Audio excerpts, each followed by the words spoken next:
Hello everyone, welcome back to my channel. ジャパンハラルフーディーのヨシトです。あなたは日本に何回来たことがありますか？私はいろんな国に友達がいるので、彼らを日本でアテンドする機会が多いです。その時に悩むのが食事です。皆さんも日本に来た時に一番悩むのが食事ですよね。残念ながら日本食の多くに豚とアルコールが入っています。なのでムスリムの方は日本で何を食べてはいけないのかを知る必要があると思います。スーパーで買い物をするにしても商品のパッケージを読むことができませんよね。私はそういう皆さんの悩みを解決する情報が必要だと思います。今日は皆さんが日本に来た時に注意しなければいけない10個の食材についてお話したいと思います。このチャンネルでは日本好きのモスリムの方に日本ハラールの情報を発信しています。ぜひチャンネル登録といいねをよろしくお願いします。それでは始めましょう。みりんは日本料理に欠かすことができない調味料です。主な目的は4つあります。肉や魚の匂いを消す、旨味を出す、ツヤと照りを出す、食材の煮崩れを防止する。日本では肉と魚は毎日食べるものなので、みりんは日本人にとって欠かすことができません。みりんの中でも代表的な本みりんはアルコール度数が 14% です。みりんのアルコールは煮沸すれば飛びます。しかし加熱せずに使う料理もあるので皆さん注意してください。日本人が飲むお酒は当然アルコールが入っているのでハラムです。今回お話しするのは料理酒。料理に使うお酒で、これは飲料用のお酒とは違います。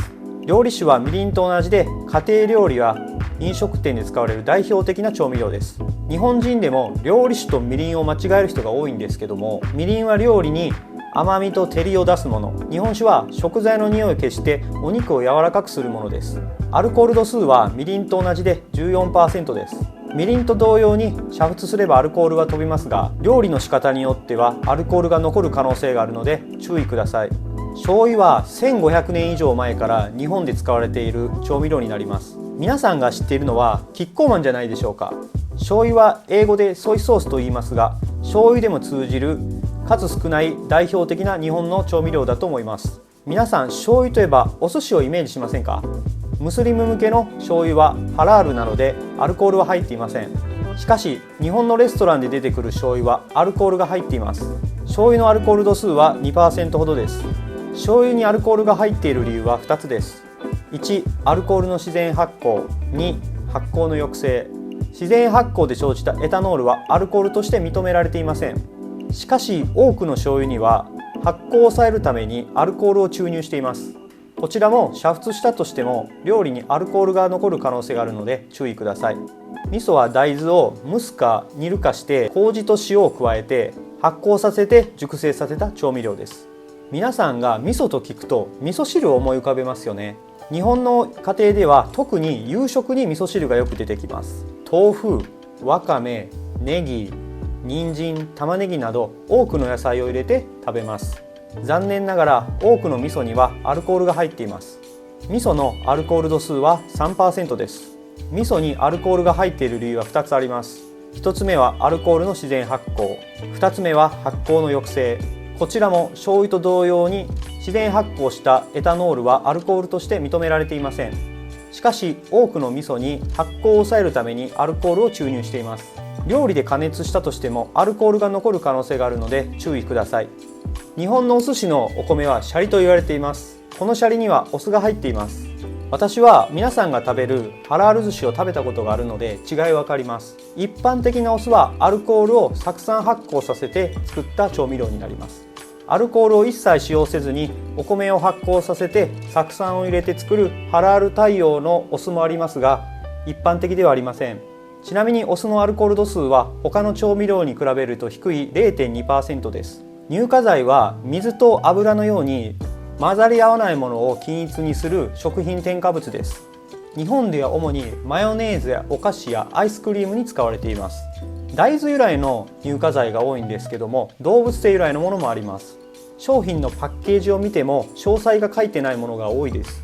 動物性乳化剤の場合、残念ながらハラルに沿った処理をされた肉が使われている可能性は限りなくゼロに近いです。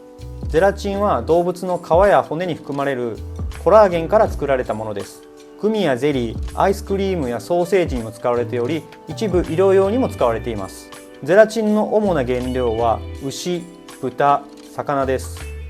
商品のパッケージを確認しても何由来かは書いていません。残念ながらハラルに沿った処理をされている肉である可能性は限りなく 0% です。マーガリンはバターの代用品として使われています。安いので市販されているクッキーやお菓子など価格訴求品によく使われています。ショートニングも同じような目的で日本では使われています。しかしながら海外ではショートニングに含まれるトランス脂肪酸が健康に良くないということで使われない国の方が多いです。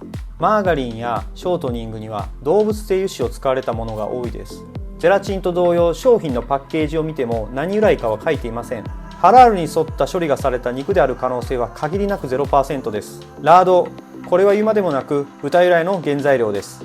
なのでハラムですね。動物性エキスで多いのは鶏、豚、牛です。これらのエキスを料理に使うことで旨味、コク、濃厚感といった味作りに欠かせない風味が出ます。パッケージの裏にはチキンエキス、ポークエキス、ビーフエキスと書かれています。チキンとビーフに関してはハラールに沿った処理がされた肉である可能性は限りなく 0% です。